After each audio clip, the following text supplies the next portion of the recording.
Film की शुरुआत में हम एक कपल को देखते हैं जिनका कुछ दिन पहले ही बच्चा पैदा हुआ था, मगर किसी वजह से दोनों भी काफी परेशान घबराए हुए थे और अपने घर के सारे आईनों को वो तोड़ रहे थे। बच्चे की मम अपने बच्चे को झूले में डालकर बाहर किसी काम से चली जाती है, जिसके बाद हम बड़ा ही अजीब सीन देखते हैं। झूले के पास से एक बेबी मॉन्स्टर निकलता है जो उस बच्चे के चेहरे पर हल्का सा कट लगा देता है। उसका खून निकलने लगता है। उधर जब बच्चे की डैड आखिरी शीशे को तोड़ने जाते हैं तो उसे नहीं तोड़ पाते, क्योंकि उस शीशे में से एक चुड़ैल बाहर आकर उसे जान से मार डालती है। बच्चे की मॉम जब वापस आती है तो ये देखकर काफी घबरा जाती है कि उसका बच्चा भी अब नहीं रहा, वो भी मर चुका है। उसका जिस्म नीला पड़ गया था। इसे लग रहा था कि इसे मरे हुए जिसे काफी दिन हो गए हैं। अब ये चुड़ैल जैसे अचानक आई थी वैसे ही गायब भी हो जाती है, जिसके बारे में समझना काफी मुश्किल था। खैर कुछ वक्त के बाद हम दोबारा से कपल को देखते हैं जिनका भी कुछ वक्त पहले ही एक बच्चा हुआ था। इनमें औरत का नाम रेचल था। ये लोग एक नई जगह पर रहने के लिए आए थे। वो लोग अपना सामान रहे थे कि इसी वक्त उनके लिए एक पार्सल आता है। ये पार्सल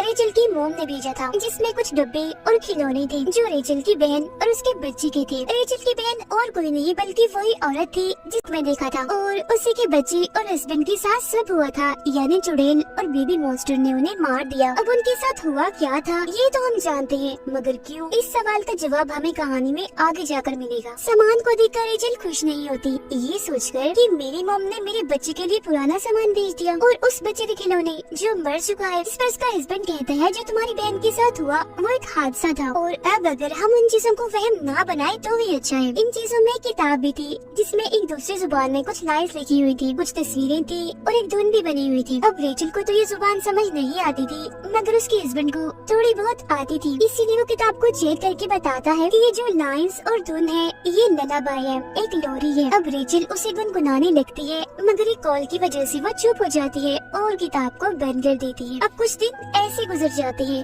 उनका बच्चा बाकी बच्चों की तरह हमेशा रोता रहता है, सोता भी नहीं है, इसलिए दोनों काफी परेशान हो गए थे। परेशान भी क्या, थक गए थे।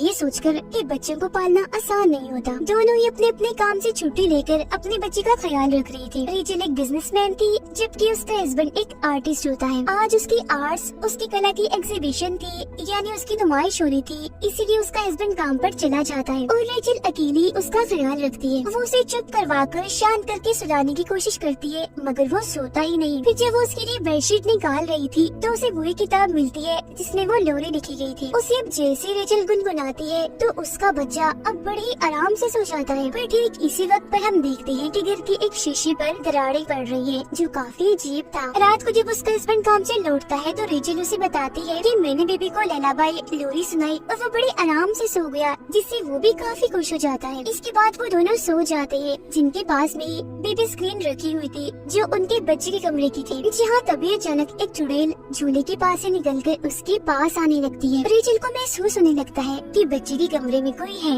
इसलिए फौरन उसके कमरे में जाती है, पर वहाँ पर तो कोई भी नहीं होता। लेकिन अलमारी का दरवाजा खुला हुआ था, जिसे चेक करने पर उसके अंदर भी कुछ नहीं होता। रेचल जब बेबी स्क्रीन को देखती है तो उसे लगता है कि शायद ये खराब हो गया, इसीलिए वो उसे कचरे में फेंक देती है। बाहर जब वो आ रही थी तो उसे हर जगह हलचल होती हुई महसूस होती है। वो पूरे घर को चेक करती है पर उसे कुछ भी नहीं मिलता। वो फिर जब शीशे में खुद को देख रही थी तो हम उसके पीछे चुड़ैल को भी देख पाते हैं जो उस पर नजर रख रही थी, पर रेचल उसे नहीं देख पाती। इसके अलावा उस टूटे हुए शीशे पर और भी दरारें आने लगती है। उसका हस्बैंड जब नहा रहा था तो रेचल उसके पास आती है, पर तभी उसे आईने में वही चुड़ैल दिखती है, जिससे वो काफी डर जाता है और उसे साइड पर धक्का देता है। इस चीज से रेचल काफी नाराज हो गई थी। इसके बाद वो जाती है नई बेबी स्क्रीन लेने के लिए, जहाँ पे उसे अचानक अंधेरा दिखता है, जिसके साथ साथ वो चुड़ैल भी जो उसे डरा रही थी, जिसे देख रेचल बहुत ही ज्यादा डर जाती है, जिसका मतलब था कि इनके घर में जरूर कोई अजीबोगरीब चीजें होना शुरू हो गई हैं, जो सिर्फ घर पर ही नहीं बल्कि बाहर भी हो रही हैं।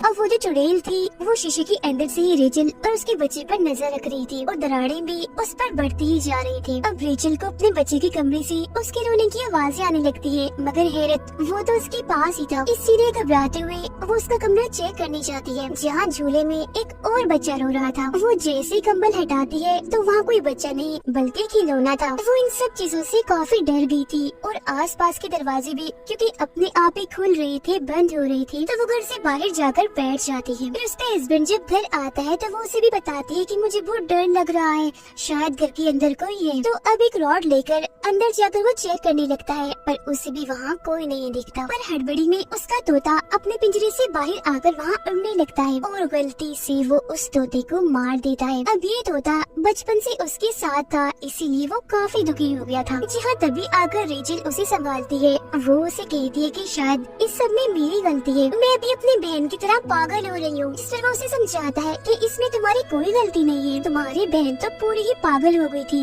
जिसने हफ्तों तक अपने बच्चे की लाश को ढक कर रखा। तुम तो उसके जैसे बिल्कुल भी नहीं हो, तुम मत घबराओ। अब वो बताती है कि मुझे कोई चुड़ैल जैसी औरत दिखती है जो मुझे डराती है। जिस पर उसका हस्बैंड उसी किताब में रेचल को एक औरत दिखाता है और पूछता है कि क्या ये वो औरत है, क्योंकि ये मुझे भी दिखी थी जब मैं नहा रहा था। और ये किताब वाली औरत और कोई नहीं बल्कि वही चुड़ैल थी। दोनों ही काफी टेंशन में आ जाते हैं, पर किसी तरह खुद को संभालते हुए वो ये फैसला करते हैं कि जो कुछ भी है हम इसे साथ ही झेलेंगे और मिलकर ही इसका खात्मा करेंगे। अब रात को रेचल के हस्बैंड को अपने बच्चे के रोने की आवाज बाहर से आती है, जबकि वो तो उनके साथ ही सोया हुआ था। तब वो नींद में उठकर अपने बच्चे को चुप करवाने के लिए चला जाता है और घर से बाहर उस जगह पर आ जाता है जहाँ इन्होंने किताब को फेंका था। दरअसल रोने की आवाज इसी किताब में से आ रही थी जो उन लोगों को अपने पास बुलाना चाहती थी। और अब उसका हस्बैंड किताब को लेकर वापिस आ जाता है। सुबह जब रेचल सो रही थी तो उसके पास उसका बच्चा भी था जो अचानक से ही गायब हो जाता है। बच्चे की आवाज चादर के अंदर से आ रही थी, इसीलिए वो अंदर ही अपने बच्चे को ढूंढने लगती है, जहाँ उसे अपना बच्चा मिल तो जाता है मगर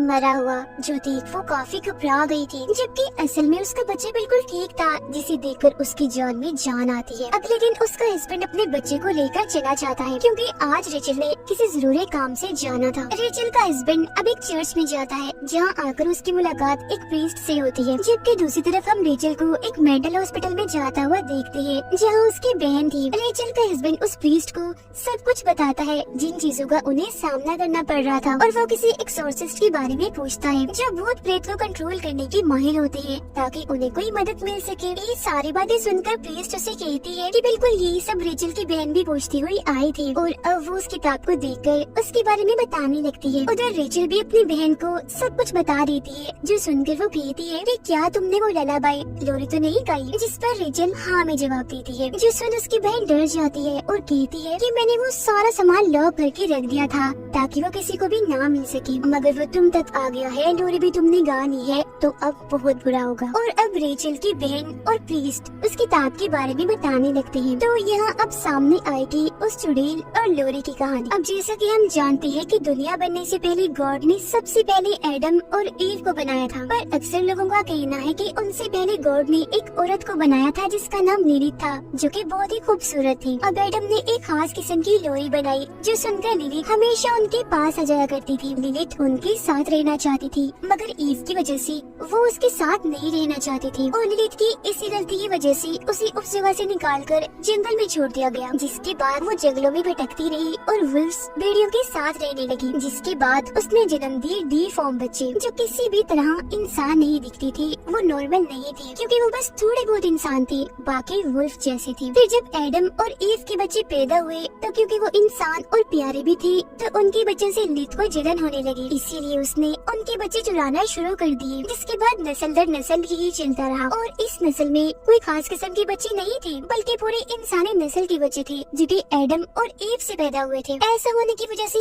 एडम ने गॉड से दुआ मांगी, इसलिए गॉड ने लिलिथ को उठाकर एक खतरनाक दुनिया में फेंक दिया। अब रही बात ललाबाई यानी लोरी की, तो ये नस्ल तो आया ही लिलिथ से बचने के लिए, मतलब कि एक ऐसी लोरी थी जो लिलिथ से बच्चों को दूर रखती। मॉम सी लोरी गाकर अपने बच्चों को लिलिथ से बचाती, पर वो क्योंकि काफी चालाक थी इसीलिए यहाँ उसने एक चाल चल दी। उसने वही एडम की खास लोरी उठाई और उसमें कुछ ऐसे बदलाव किए जिसे पढ़ने से वो दोबारा से जाग जाएगी, वापिस आ जाएगी। और यही वजह है कि इस ललाबाई लोरी के जरिए आज भी वो बच्चों को ले जाने में कामयाब रहती है जब कोई उसे गाता है।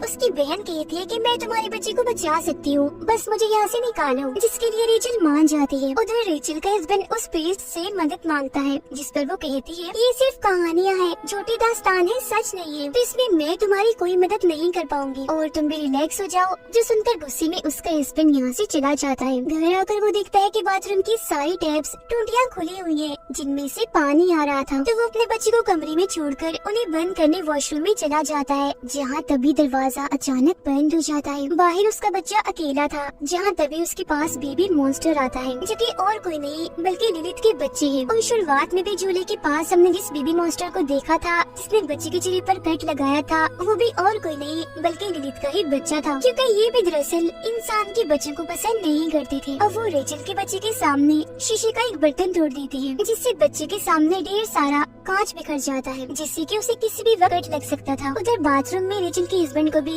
लिलित की झलक दिखाई देती है। बच्चा कांच के टुकड़े से अपना हाथ जख्मी करने ही वाला था कि तभी यहाँ रेचल आकर उसे ऐसा करने से रोक लेती है। उसके साथ उसकी बहन भी थी, जिसे देख उसका हस्बैंड पूछता है कि तुम इसे यहाँ क्यों लाई हो। जिस पर वो कहती है कि ये हमारी मदद कर सकती है, पर क्योंकि वो तो उसे पागल समझता था तो उसे ये चीज ठीक नहीं लगती। रेचल की बहन बताती है कि लिली पहले मेरे बच्चे को ले गई और फिर मेरे हस्बैंड को भी उसने मार डाला था, तो अब हमें कैसे भी करके तुम्हारे बच्चे को बचाना है। उस पर हर वक्त नजर रखी जाए और शीशों को ढक कर रखा जाए, और जब भी हम लिलित को देखे तो फौरन हम वहाँ से भाग जाए, क्योंकि शीशे के जरिए ही वो नजर रखती है और वहाँ से आती जाती है, क्योंकि वो उसका रास्ता है अपनी दुनिया से यहाँ आने का। रेचल के हस्बैंड के पास एक आदमी की कॉल आती है, जो उसे बताता है कि मैं सीनियर प्रीस्ट हूँ, मेरे पास तुम्हारी ये किताब आई है और जिस प्रीस्ट के पास तुम गई थी उसने मुझे बताया है कि तुम्हें मदद चाहिए, कि तुम बताए हुए घर के पते पर फौरन आ जाओ। तो वो ऐसा ही करता है, उस घर के लिए फौरन निकल जाता है। अब घर में रेचल और उसकी बहनें बच्चे का ख्याल रख रही थी, जहाँ रेचल उससे कहती है कि मुझे लगता है मैं एक अच्छी माँ नहीं बन सकती। जो सुनकर उसकी बहन समझाती है कि ऐसा मत सोचो, ये सब तुम्हारे दिमाग में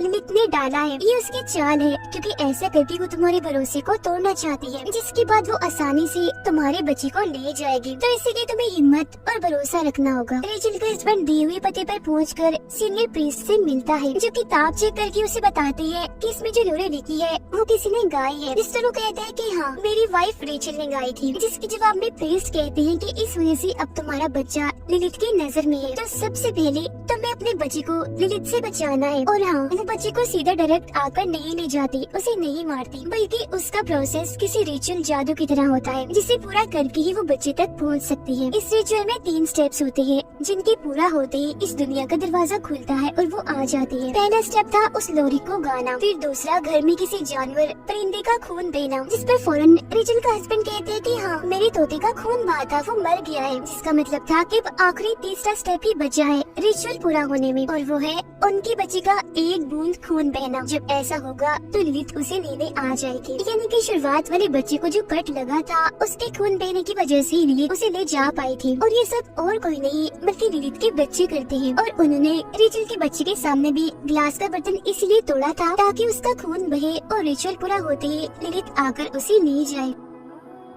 अब प्रीस्ट उसे कुछ खास किस्म की मोमबत्तियाँ और एक दुआ लेकर देती है, साथ में ये भी कहती है कि तुम्हें पूरे यकीन भरोसे से इस दुआ को पढ़ना होगा, क्योंकि लिलित बेशक ताकतवर है पर भरोसे के आगे नहीं। इसके बाद उसका हस्बैंड वहाँ से जाने के लिए निकल जाता है, जबकि प्रीस्ट उस किताब को अपने पास ही रख लेती है, क्योंकि ये किताब दुनिया के लिए खतरनाक है। उधर लिलित के बच्चे रेचल के बच्चे के पास आ रहे थे उस पर हल्का सा कट लगाने के लिए, पर तभी रेचल की आँख खुल गई थी तो वो बच्चे को अपने गोद में उठा लेती है। अब तभी उसके पास रेचल की बहन आती है, कहती है तुम थोड़ा आराम कर लो, तब तक इसे मैं संभालती हूँ। लेकिन यहाँ पर हमें उसकी बहन के इरादे कुछ ठीक नहीं लग रहे थे, क्योंकि वो शीशे पर से कपड़ा हटा देती है, जो उसे नहीं करना चाहिए था। साथ ही बच्चे को सुई भी चुभाती है, जिससे उसका खून निकल जाता है, जिसके बाद वो लोरी खाने लगती है। जो सुनकर रेचल काफी हैरान हो जाती है और उससे पूछती है कि तुम ऐसा क्यों कर रही हो, जिस पर उसकी बहन बताती है कि मेरा बच्चा अभी भी जिंदा है, जो दूसरी दुनिया में लिलित के पास है, और मैं उसे वापस लाना चाहती हूँ। जब लिलित आएगी तो तुम्हारे बच्चे को ले जाकर वो मेरा बच्चा मुझे वापस लौटा देगी। और हाँ, मैंने ही वो किताब सामान में रखकर तुम्हारे पास भेजी थी। जब से तुम्हारा बच्चा पैदा हुआ था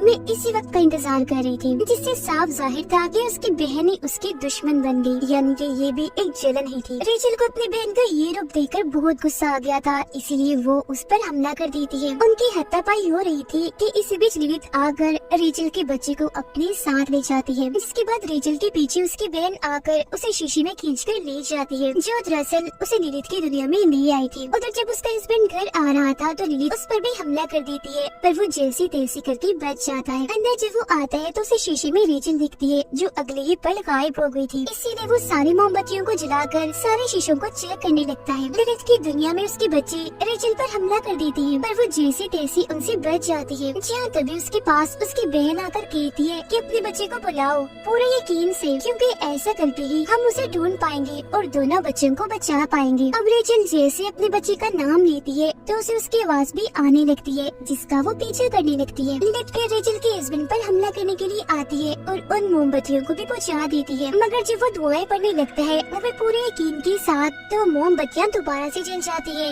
जिस वजह से लिलित वहाँ से चली जाती है। उधर रेचल एक कमरे में जाती है जहाँ उसे अपना बच्चा भी मिल जाता है, पर तभी इधर लिलित आकर उस पर हमला करके बच्चे को उससे छीन लेती है। उसकी बहन भी वहाँ आ चुकी थी, जो लिलित पर हमला करके बच्चा लेती है और रेचल के हाथ में देकर कहती है कि जल्दी करो, भाग जाओ यहाँ से। खुद वो लिलित को रोकने में लग जाती है, पर अपनी खतरनाक लोरी को सुनाकर लिलित उसे भी मार डालती है। उधर जब रेचल भाग रही थी तो सारे शीशे टूटने लगते हैं, जिनसे बचने के लिए रेचल अब और भी तेज भागने लगती है। यह उसकी मदद कर रही थी उसके हस्बैंड की दुआ करने की आवाजें, और अब इससे पहले उसके घर का भी शीशा टूटता वो पहले ही उसे पार करके वापस आ जाती है। अब लिलित भी उन पर हमला करने के लिए आईने से बाहर आने लगती है, पर अब वो दोनों मिलकर एक साथ दुआ को दोहराने लगती है और उसे इस दुनिया में आने से रोक देते हैं। इसके बाद लगता है कि सब कुछ शांत हो गया था, ठीक था, पर ऐसा नहीं हुआ, क्योंकि रेचल की बहन ने अपने बच्चे को उसके बच्चे से बदल दिया था। मतलब कि रेचल जिस बच्चे को बचाकर लाई थी वो उसका नहीं था, बल्कि उसकी बहन का था। और जब वो बच्चा चेक करती है तो सच में उसकी बहन का ही था, जबकि उसका अपना बच्चा तो